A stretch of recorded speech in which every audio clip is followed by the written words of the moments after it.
प्रधानाचार्य जी, नीरू जी, अन्य सदस्य, मेरे अनुज, हमारे सचिव, हिंदी शिक्षक संघ पंजाब मनोज जी, आप सभी को मेरी ओर से हिंदी दिवस की ढेर सारी शुभकामनाएं और आपके लिए प्रेरणा कि आप इसी प्रकार सहज, सादगी और सरलता से निरंतर आगे बढ़ते चलो और इसी सलीके को अपनाते हुए एक दिन आप हमारे भारत माता की शान बान बनकर अपने व्यक्तित्व को इस प्रकार निखारो कि हम लोगों को भी गर्व हो कि ये हमारे बच्चे। आज हिंदी दिवस है, लिखने का बोलने पर बहुत बड़ा कुछ बोला जा सकता है। सबसे पहले तो मैं इस संस्था के प्रधानाचार्य से अनुमति चाहूँगा कि आपके बच्चों ने कुछ छोटी सी 2 गलतियाँ की थी, अगर वो गलतियाँ आज्ञा हो तो बताओ प्लीज़। एक बच्ची ने यहाँ पे हमारी हिंदी के साथ ये बोला कि वो हमारा पहला कवि था। वो पहला कवि नहीं था बच्चों, जिसने भी बोला वो एक विदेशी इतिहासकार था जिसने हमारी सभ्यता संस्कृति का सत्यानाश करके रख दिया।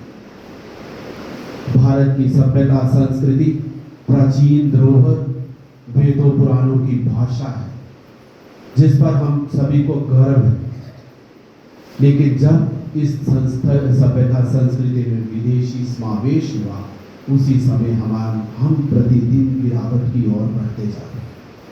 आपने यहाँ पे एक छोटी सी प्रस्तुति देखी, बच्चों ने एक छोटे से नाट्य के रूप में दिखाया कि कैसे माँ भारती की विभिन्न भाषाएं बाजुएं मिलकर माँ भारती को कितना बल प्रदान कर रही हैं। वो सत्य पर आधारित है।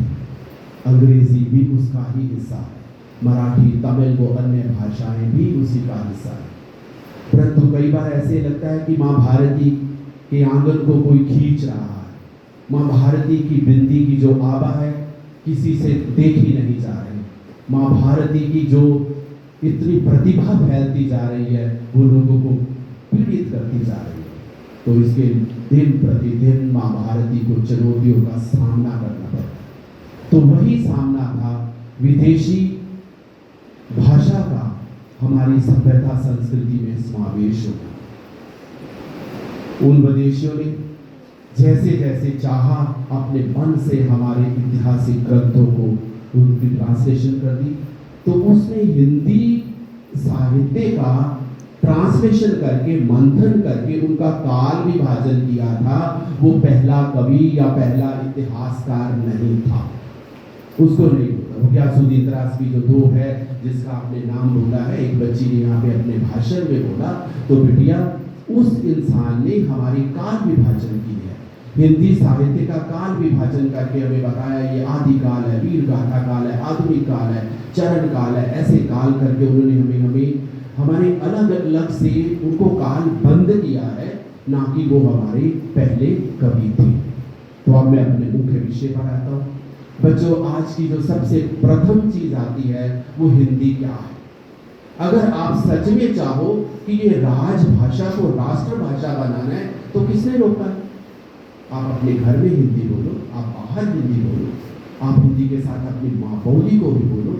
यहाँ पे मैं आपको 3 संकल्प देता हूँ, जिन 3 संकल्पों का कभी भी किसी भी तरीके से कोई विकल्प नहीं। वो है माँ। आप क्या माँ का कोई विकल्प चाहोगे? नहीं। दूसरा है मातृभूमि। हम मातृभूमि का भी कोई उसका विकल्प नहीं चाहेंगे कि हमें हिंदुस्तान की बजाय हमें किसी दूसरी सरजमी से अधिक सही है। तो तीसरा संकल्प आता है मातृभाषा। वो मातृभाषा मेरी भी पंजाबी है, आप सभी की पंजाबी है। हम सभी को अपनी मातृभाषा अपनी जान से भी प्रिय है। हम कभी भी हिंदी का प्रचार प्रसार करते ये नहीं कहते कि मातृभाषा को भूल जाओ, क्योंकि मातृभाषा हमारे रग रग में बस चुकी है। तो इसलिए आपको 3 संकल्प प्रतिदिन याद करने चाहिए। ना तो हम अपनी माँ का कोई विकल्प चाहते हैं, ना ही अपनी मातृभूमि का चाहते हैं, ना ही अपनी मातृभाषा का चाहते हैं। अगर आप हिंदी को अलग और अधिक बल देना चाहते हो तो बच्चों इसको बाजारू भाषा है। जब आप बाजार में जाते हो, कोई चीज करते हो, कोई भी काम करना चाहते हो तो उसको अपनी उस भाषा में बोलो जिसका आप प्रचार प्रसार करना चाहते हो। तो देखो उसका प्रचार प्रसार कैसे, बहुत कुछ बोला जा सकता है बच्चों इसके ऊपर। और उसके साथ साथ अगर हम चलते हैं तो हमारी जो प्रत्येक भाषा होती है उसके लिए हमें 3 चीजों का भी ध्यान रखना चाहिए। मैंने 3 करके ही आपको आगे लेके जाना है ताकि ये भूलो मत। पहले मैंने क्या बोला आपको, माँ, फिर उसके बाद मातृभूमि, फिर उसके बाद मातृभाषा। ये चीजों का हमारे पास कोई विकल्प नहीं है। फिर उसके बाद हमारे पास क्या है, हमारी नीति। हम अपनी कैसी नीति अपनाते हैं। मैं कोई विकास करना चाहता हूँ, मैं किसी संस्था का उत्थान चाहता हूँ, मैं किसी राष्ट्र का विकास चाहता हूँ। उस संस्था के राष्ट्र के विकास और निर्माण के लिए मैंने नीति कौन सी अपनाई, किस प्रकार की मैंने नीति अपनाई है। आपको कल मैनेजमेंट पावर नहीं है, आपने ही यहाँ पे आके सब कुछ करना है, तो आप किस प्रकार की नीति का संकल्प लेते हो, जिस नीति का संकल्प करके जो आप चाहते हो वो हो सकता। तो इसलिए इस सबसे पहले मैंने आपको क्या बताया, एक नीति, और उसका बाद आपने नियम क्या बनाया, नित्य उसके लिए काम क्या करते हो। आप नीति का निर्माण तो करके बैठे, क्या उसके लिए आपकी कोई नित्य क्रिया है, क्या आप दिन रोज आप अपने दिनचर्या में उसके लिए कुछ काम करते हो। तो अगर वो काम करते हो, कैसा काम करते हो, क्या वो देश के निर्माण और विघटन के लिए है, यही सब कुछ आपको सार्थक बताएगा कि आपकी नीति और आपकी नियत कैसे जाए। तो उसके बाद आता है लोगों का नजरिया। जब आपकी नियति अच्छी, आपकी नियत अच्छी है तो कोई शंका की उसमें बात नहीं है बच्चों कि लोगों का नजरिया भी आपके लिए अच्छा है। लोगों का नजरिया आपके लिए इस प्रकार बन जाएगा, इसलिए एक शुद्ध विचार बन जाएगा कि आप दिन प्रतिदिन लोगों के नजरिए इसको देखते हुए अपने उस मकसद को पूरा करोगे जिस मकसद को आपने पूरा करने की ठान की। तो पहले में मैंने आपको क्या बताया, 3 माँ। पहला क्या था, माँ, मातृभूमि और मातृभाषा। अगले में मैंने 3 न बताए हैं। 3 न में पहले क्या आया मेरा, नियति, फिर उसके बाद नियत क्या थी, फिर लोगों का नजरिया। इन तीनों को आपने रोज प्रतिदिन इतिहास में जैसे आप रखते हो किसी क्वेश्चन को या किसी भी थ्योरी पर तो उसका मंथन करना है, तो आप देखो कैसे कैसे आगे बढ़ते जाते हो। अब हिंदी की अगर बात करें तो हिंदी सच में एक वैज्ञानिक भाषा है। आज अगर नासा ने खोज कर दी, आर्टिफिशियल इंटेलिजेंसी बनी, तो आर्टिफिशियल इंटेलिजेंसी बनाने के लिए संस्कृत भाषा सर्वप्रथम सबसे पहले आई। एक ध्वनि जिसका पूरे ब्रह्मांड में उच्चारण हो रहा है, वो सारी की सारी एक ही ध्वनि है, वो ध्वनि हमारी ओम की है। तो उस ओम की ध्वनि को लेकर आज नासा भी अपने आप हमारे सामने नतमस्तक हो रहा है कि ये देखो कि हमारे वेदों की लिखी हुई जो भाषा आज सच में अपनी वैज्ञानिकता और प्रामाणिकता सिद्ध करती जा रही है। तो ऐसे बच्चों बोलने का बहुत कुछ है, बहुत कुछ बोला जा सकता है। एक और आपके लिए चीज है विभाजन। हम भाषा के आधार पर, धर्म के आधार पर, जाति के आधार पर अपने आप में विभाजन करते जा रहे हैं, जो बहुत ही गलत है, जो बहुत ही असत्य है, जो बहुत ही घातक है।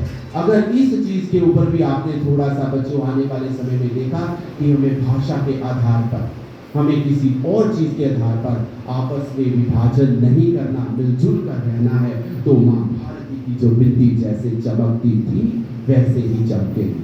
कोई भी माँ भारती के आंचल को खींचने से पहले 1000 बार सोचेगा कि इसके सपूत और बहुत बड़े, तो जो माँ भारती को बचाने के लिए अपने प्राणों की आहुति तक भी दे सकते हैं। तो बच्चों ये सारा का सारा काम आपके दायित्व पर ही आता है, आपने ही करना है। तो आप छोटे छोटे से मेरे पास बच्चे हो, कितना सारा आपको बोलता चलूंगा, वो आप सुनते चलोगे, बोलता चलूंगा, सुनते चलोगे। एक और छोटी सी आपको बात बताता हूँ, वो कोरिया के उदाहरण। ये सच में एक बात है जो आपको एक बात सुनाने जा रहा हूँ, सत्य घटना है। कोरिया में 2 पर्सन एक ही पोस्ट के ऊपर अप्लाई करते हैं और कोरियन गवर्नमेंट ये सोचती है क्या इनको कोरियन आती है, तो उसने कहा मेरे को चाइनीज आती है, मैं जल्दी ही कोरियन सीख लूंगा, कोरियन और चाइनीज में कोई अधिक अंतर नहीं। तो वो जो संचालक था जिसने जो उस मैनेजमेंट कमेटी में बैठा हुआ था उसने कहा मैं कोरियन को पहले प्रेफर करूंगा, चाइनीज को बाद में। जबकि उसमें देखा गया कि क्षमता चाइनीज में ज्यादा है, टैलेंट चाइनीज में ज्यादा है, कोरियन में कम है। तो उसके बाद जब उसकी सिलेक्शन हुई, सिलेक्शन में उसके बाद उसी विषय पर मंथन हुआ, तो जिस व्यक्ति ने उसका चयन किया था, उसका चुनाव किया था, उससे पूछा गया कि आपने वो क्वालिटी को छोड़कर इसको क्यों चुना, तो उसने जो जवाब दिया सच में वो रोंगटे खड़े करने वाला था। वो जवाब था कि इस बंदे को जब मैं कोरियन सिखाऊंगा तो मेरा समय व्यर्थ होगा, इस बंदे से जब मैं अपने भावों के आदान प्रदान करूंगा तब मेरा समय व्यर्थ हो जाएगा, इसलिए मैंने इसका चयन नहीं किया। मैंने इसका चयन इसलिए किया है क्योंकि ये मेरी माँ बोली को जानता है, ये मेरी अपनी भाषा को जानता है, जिस भाषा में जो मैं कहना चाहता हूँ सीधे सब शब्दों में बोल सकता हूँ। तो आपको बेटा कभी भी देखो, आपने ये कितने भी सैमसंग के टीवी आ रहे हैं, कितने हमारे पास आ रहे हैं, उनको कभी आप वहाँ पे बैठकर थोड़ा सा देखना तो सही, उन्होंने आज भी अपनी मातृभाषा के ऊपर लिखा होता है। हम अपनी मातृभाषा से भूलते जा रहे हैं। हम करते हैं कि अंग्रेजी आसान है, उसका जल्दी जल्दी टाइप कर दो। अरे गूगल में इतना अच्छा टाइप राइटर आ गया कि माइक ऑन करो, आप अपने भावों को व्यक्त करो तो सारा का सारा वैसे ही हो। तो ये काम आप लोगों को करना है। आप हमारे भारत के भावी, आप हमारे आने वाला भविष्य। अगर हम लोगों ने अपना भविष्य सुधार दिया, हम लोगों ने अपना भविष्य बचा लिया, तो जो हमारे ऊपर दायित्व है हमने निभा दिया। अगर हमने अपना दायित्व निभाना है तो हमें आप लोगों को संभालना है। अगर हमने आप लोगों को नहीं संभाला तो आने वाली भावी पीढ़ियां बोलेगी प्रिंसिपल लगा था, इतना विद्वान था, पता नहीं 5-6 MA कर रखी थी, तो उसका क्या फायदा हुआ, वो साथ में लेकर चला। ये तो यूनिवर्सल ट्रूथ है कि एक दिन तो इस धरती को छोड़कर जाना है, लेकिन जब तक हम धरती पर हैं तब तक, जब तक जान प्राण है, अपने लगन से लगे रहे। एक बच्ची ने कितना अच्छा हमारे हिंदू संस्कृति की धरोहर को छुआ, उसने प्राण जाए पर वचन न जाए। आज कितनी 2-3 और भी काम थे, लेकिन मैंने नीरू मैम को प्रॉमिस कर दिया था, वचन दे दिया था, मैम मैं आज आपके पास जरूर आऊँगा। तो दैट उसी को सोचा कि जो मर्जी हो जाए। सच में अभी एक मैसेज आया हुआ है कि हमारे 12 बजे मेरे ही संस्था में एक है, तो उनको उसकी तैयारी के लिए मैंने बंदे लगा दिए कि आप ये काम करो, मैं 12 बजे तक वहाँ पे पहुँच जाऊँगा। तो प्राण जाए पर वचन ना जाए, ये हमारी हिंदू संस्कृति की धरोहर है, ये हमारे प्राण आधार है। ये नहीं यहाँ से हमने कुछ किया, वहाँ पे जाके हमने कुछ और कर दिया, दिखाया कुछ और, करने कुछ और लग गए। तो ऐसे अगर आप करते रहोगे तो ऐसा करने से आप कभी भी ना तो माँ भारती का कुछ कर सकते हो, ना ही अपने व्यक्तित्व का कर सकते हो। अभी एक बच्चे की हमने गणपति वंदना अपने हिंदी शिक्षक संघ के कार्य में देखी थी, तो कितना मेरे को अद्भुत भी याद आ गया। मैम ने कहा कि इसको 500 रुपया मिला, मैंने कहा नहीं, इसको और भी मिले थे, पता नहीं ये बच्चा लेकर आया कि नहीं आया। इसको बहुत अच्छे वहाँ पे सारा पुरस्कृत अच्छा इनाम लेकर हमारे पास से आया। तो आप हमारे छोटे छोटे भावी, छोटे छोटे बच्चे हो, जिन बच्चों को हमने ही संवारना है, हमने ही निखारना है, तो हमने ही सब कुछ करना है आपके लिए। जब टूटने लगे हौसले, बच्चों आपके लिए है, जब टूटने लगे हौसले तो बस ये याद रखना, जब टूटने लगे हौसले तो बस ये याद रखना, बिना मेहनत से हासिल तक तो तास नहीं होते, ढूंढ लेते हैं अंधेरे में भी मंजिल अपनी, जुगनू आप जैसे कभी रोशनी के मोहताज नहीं होते, जुगनू आप जैसे बहुत बहुत बहुत